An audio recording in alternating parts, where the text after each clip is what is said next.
Dois homens, discípulos fiéis, seguidores de perto, caminham com Jesus há tempo suficiente para saber que o reino é diferente, mas ainda assim fazem um pedido ousado. Concede-nos que na tua glória nos sentemos um à tua direita e outro à tua esquerda. Marcos 10:37. Parece fé, parece devoção, mas esconde algo que até hoje nos afasta da verdadeira grandeza: a busca por posição. A história de Tiago e João não é apenas sobre eles, é sobre nós, sobre como podemos estar próximos de Jesus e mesmo assim orar do jeito errado, orar por status, orar por prestígio e muitas vezes nem perceber.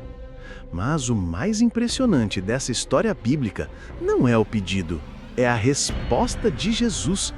Com paciência, ele mostra que nem toda oração, mesmo feita com fé, será atendida, porque Deus se move por propósito, não por vaidade.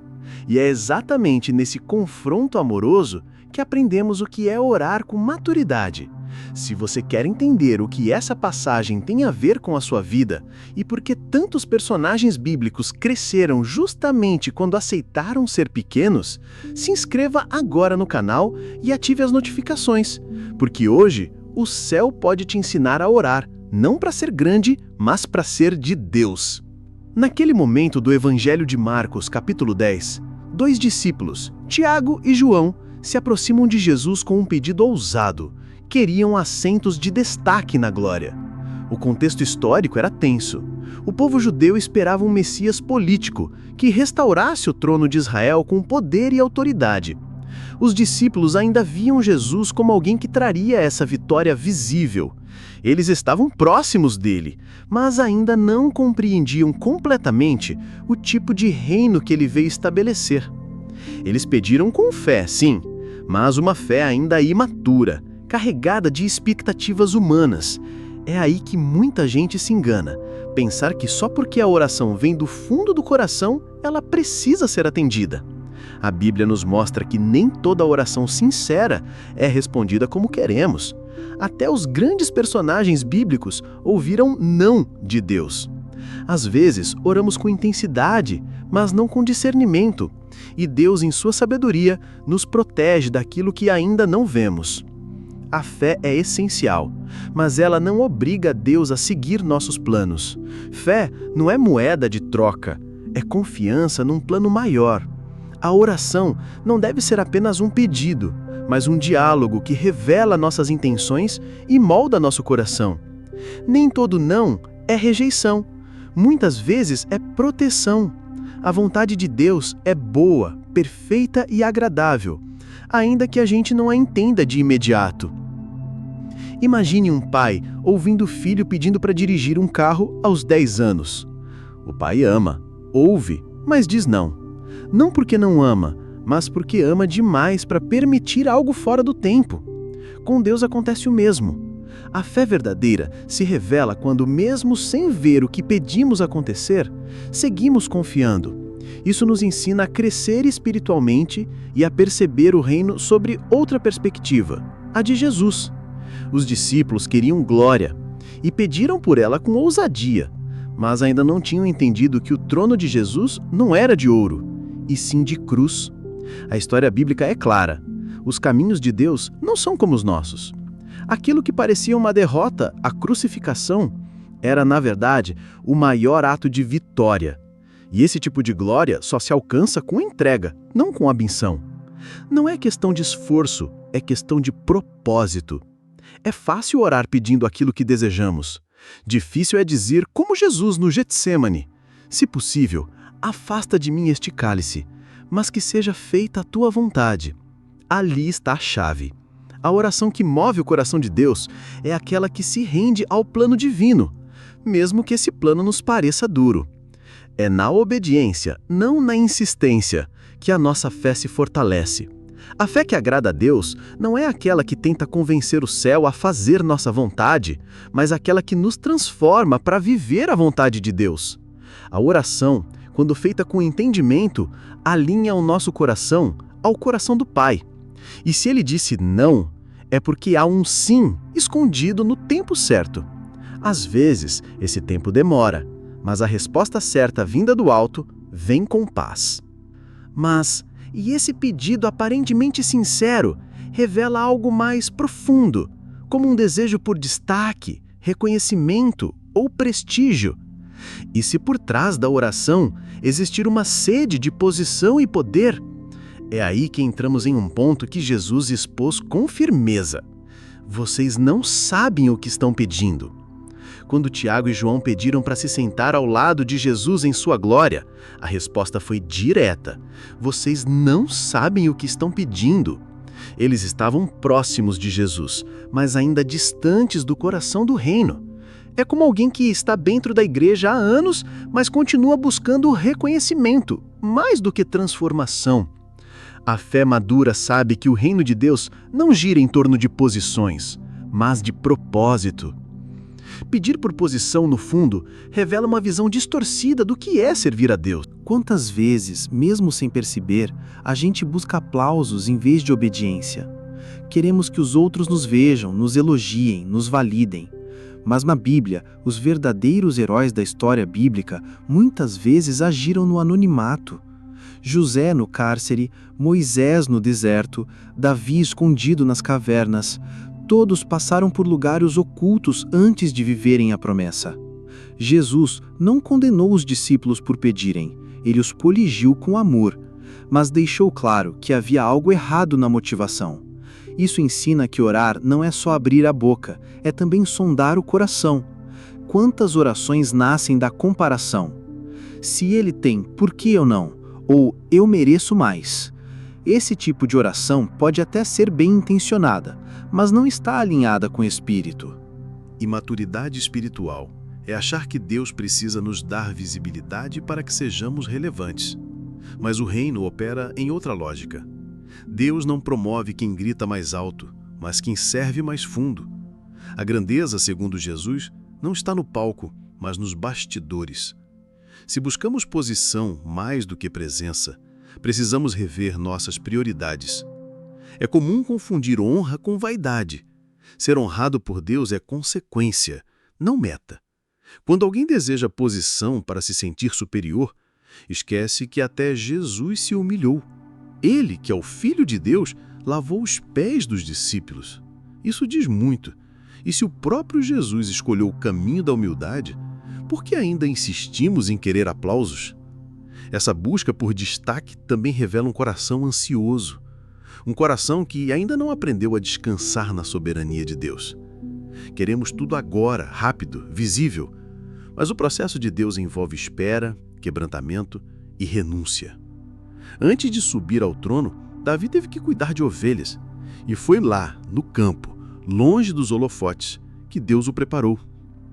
Quem vive pedindo por posição, no fundo, ainda não entendeu que o reino é construído de baixo, não de cima. Não é sobre subir degraus, é sobre descer ao serviço.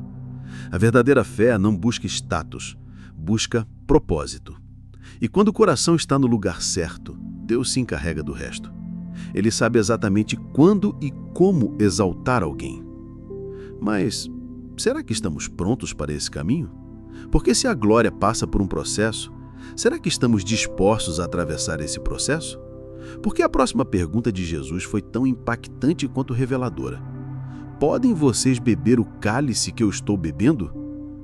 Jesus não apenas respondeu aos discípulos com firmeza, mas também com profundidade. Podem vocês beber o cálice que eu estou bebendo? Essa pergunta carrega mais do que parece. Na cultura judaica, o cálice era símbolo de destino e muitas vezes de sofrimento. Jesus estava prestes a enfrentar a cruz, a rejeição, a solidão. E ainda assim, os discípulos pediam glória sem entender o preço. A verdade é que muita gente quer os resultados da fé, mas não está disposta a viver o processo. Queremos vitória sem batalha, cura sem crise, poder sem entrega. Mas a Bíblia é clara: antes da ressurreição, houve sepultura. Os personagens bíblicos mais usados por Deus foram também os mais provados. Não dá para viver a glória do reino sem antes passar pela renúncia do ego. A cruz não é um acessório simbólico. Ela representa a morte de tudo o que nos afasta do plano de Deus. Orgulho, vaidade, comodismo, autossuficiência. E é nesse lugar de rendição que o caráter é forjado. O sofrimento, ainda que indesejado, é muitas vezes o instrumento que Deus usa para nos afinar com o céu. Não se trata de sofrer por sofrer, mas de entender que há um propósito no meio da dor. Muita gente se frustra na caminhada cristã porque acha que seguir Jesus é um caminho só de bênçãos visíveis. Mas ele mesmo avisou: no mundo vocês terão aflições. O reino não é uma bolha de conforto, é um chamado à coragem. E isso não significa ausência de paz, significa presença de propósito. É por isso que, até na prisão, Paulo louvava, porque quem entende o processo, abraça o propósito. É na luta que o joelho aprende a dobrar. E é quando tudo parece fugir do controle que a oração deixa de ser mecânica e se torna íntima, sincera, rasgada. O cálice que Jesus menciona não é só dele, é também nosso. Todo cristão, mais cedo ou mais tarde, terá que escolher entre viver pela própria vontade ou se submeter à vontade do Pai. A cruz é diária e o reino é para quem permanece. Esse cálice também pode vir em forma de humilhação, de perdas, de processos internos que ninguém vê. E aí, o que fazemos? Reclamamos? Fugimos? Ou confiamos? A fé verdadeira se fortalece quando, mesmo sem entender, a gente escolhe permanecer. Grandes promessas vêm acompanhadas de grandes provações. E quem deseja o trono precisa primeiro suportar o deserto. E o mais bonito de tudo é que, mesmo diante desse caminho difícil, Jesus não escondeu nada. Ele foi honesto. Vocês vão beber o cálice. Ou seja, não prometeu facilidade, mas prometeu presença. Ele não nos livra sempre do sofrimento, mas sempre caminha conosco nele. E isso muda tudo, porque a glória que vem depois da dor é diferente. Ela carrega peso, maturidade, verdade. E mesmo diante da resposta inconsciente dos discípulos, que disseram "podemos", sem saber o que isso significava, Jesus continuou com paciência. Ele não virou o rosto, não desprezou a fraqueza. Isso revela algo poderoso. Mesmo quando nossas intenções estão erradas, Jesus continua ensinando. E é exatamente sobre isso que vamos falar agora. Depois de um pedido claramente egoísta, Jesus não os expulsou. Não gritou, nem virou o rosto. Ele corrigiu, sim, mas com amor e paciência.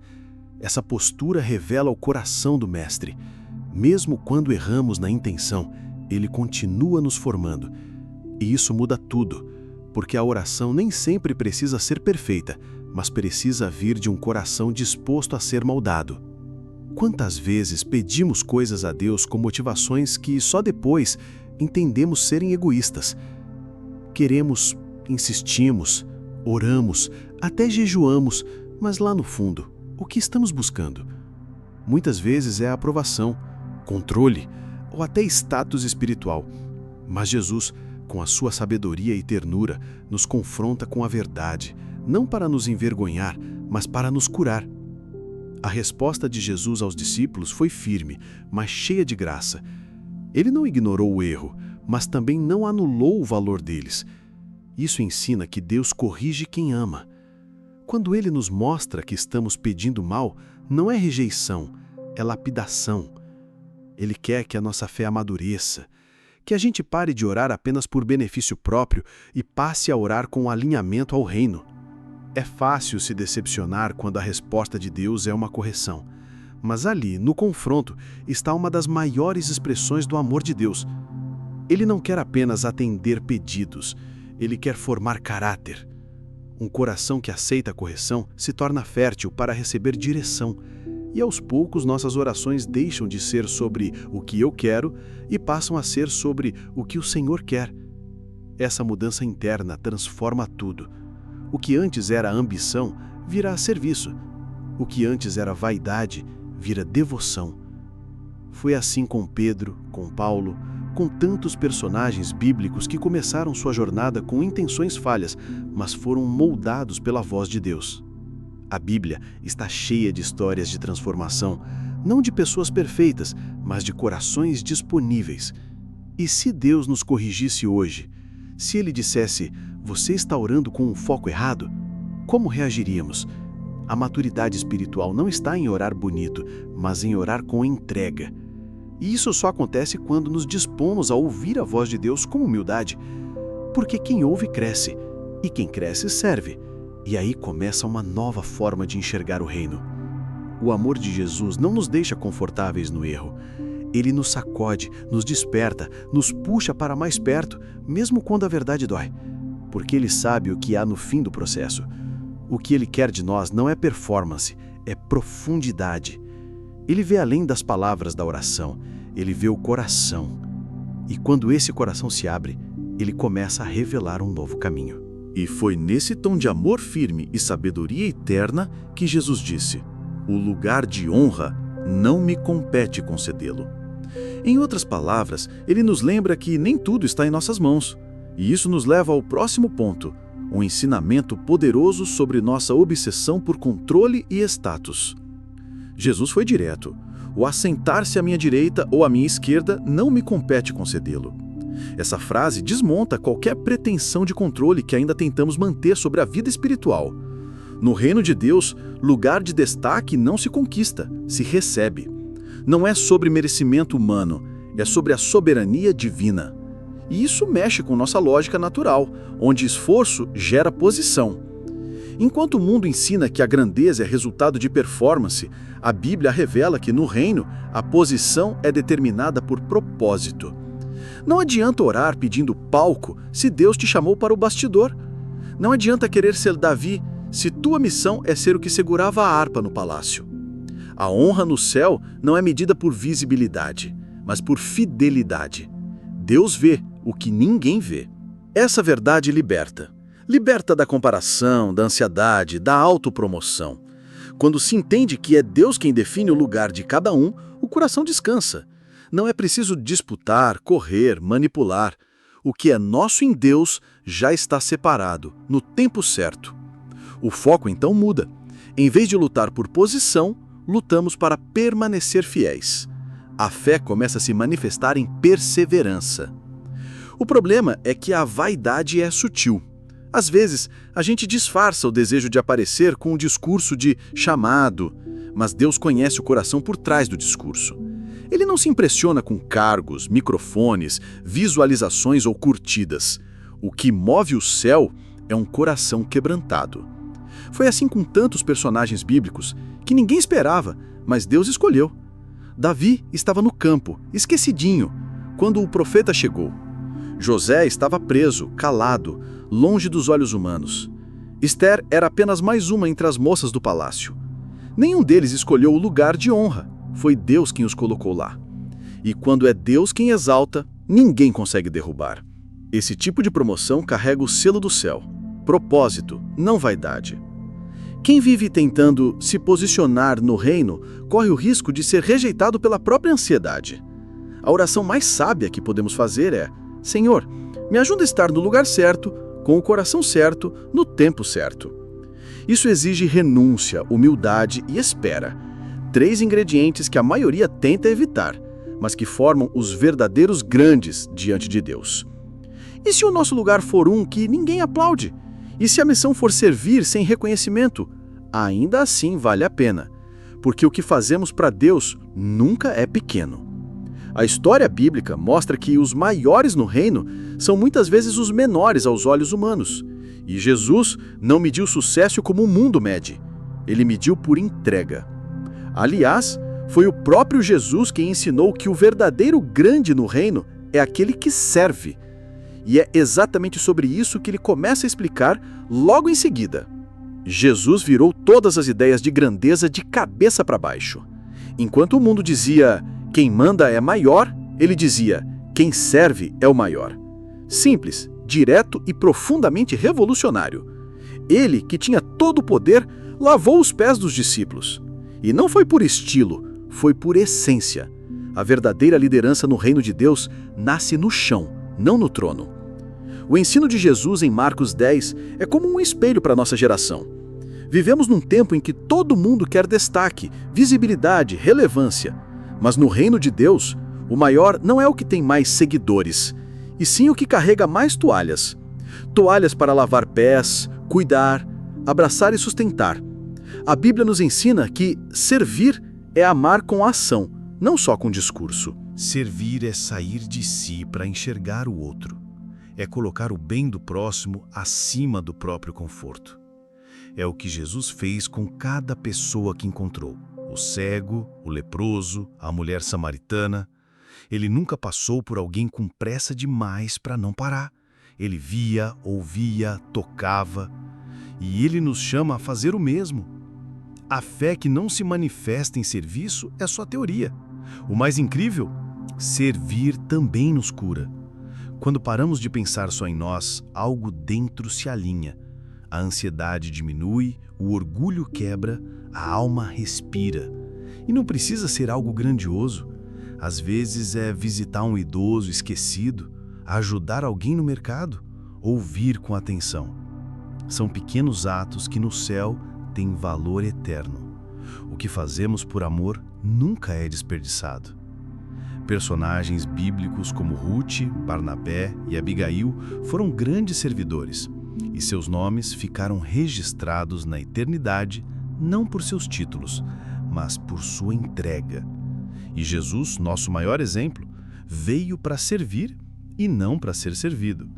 Ele deu tudo: tempo, atenção, lágrimas e, por fim, sua própria vida. Isso não é religião, isso é amor real, encarnado. E agora ele chama todos os cansados, os frustrados, os que tentaram vencer do seu jeito e só encontraram vazio. Chama os que já tentaram de tudo, mas ainda se sentem incompletos. Jesus não está pedindo performance, ele está pedindo um coração sincero. Um coração disposto a dizer: eu não quero mais viver para mim mesmo, eu quero viver para Deus. Se você sente esse chamado, essa inquietação, saiba, não é à toa. É Deus batendo a porta do seu coração.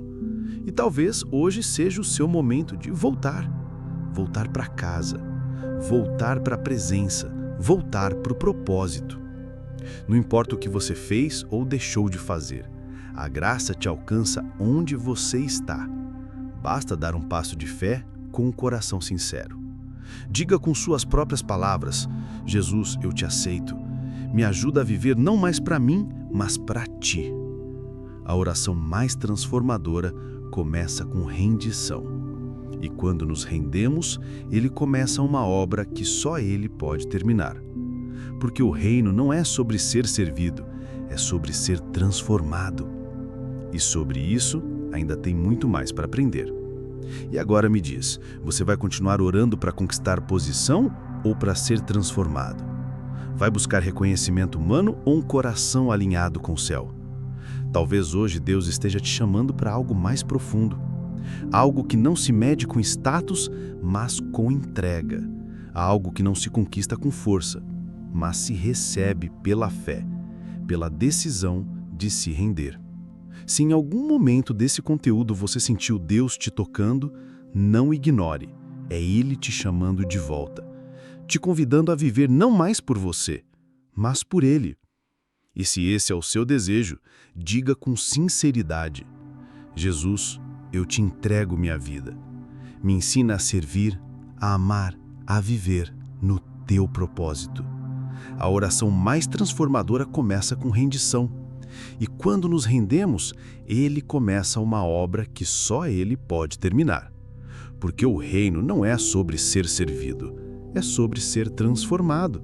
E sobre isso, ainda tem muito mais para aprender. E agora me diz, você vai continuar orando para conquistar posição ou para ser transformado?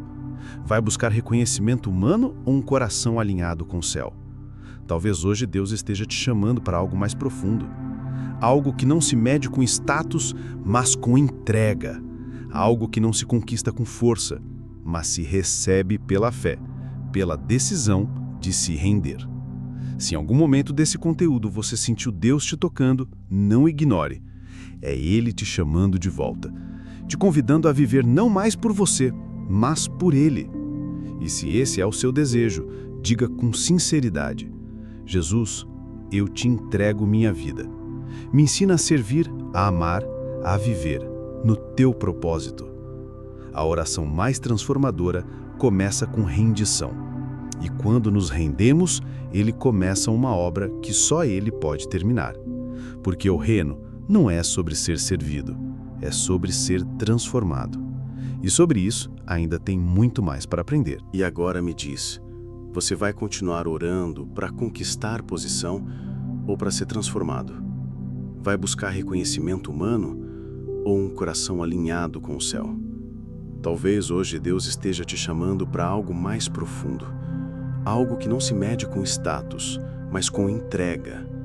Algo que não se conquista com força, mas se recebe pela fé, pela decisão de se render. Se em algum momento desse conteúdo você sentiu Deus te tocando, não ignore. É Ele te chamando de volta, te convidando a viver não mais por você, mas por Ele. E se esse é o seu desejo, diga com sinceridade: Jesus, eu te entrego minha vida. Me ensina a servir, a amar, a viver no teu propósito. A oração que muda tudo começa com um passo. E esse passo pode ser agora. E para seguir firme nessa caminhada, você não precisa estar sozinho. Aqui a gente continua aprendendo com a Bíblia, com a história bíblica, com os exemplos de Jesus e dos personagens bíblicos que marcaram gerações. Então se inscreve agora no canal, ativa as notificações e não perde nenhum dos próximos conteúdos. Porque quando você caminha com fé, Deus sempre revela o próximo passo.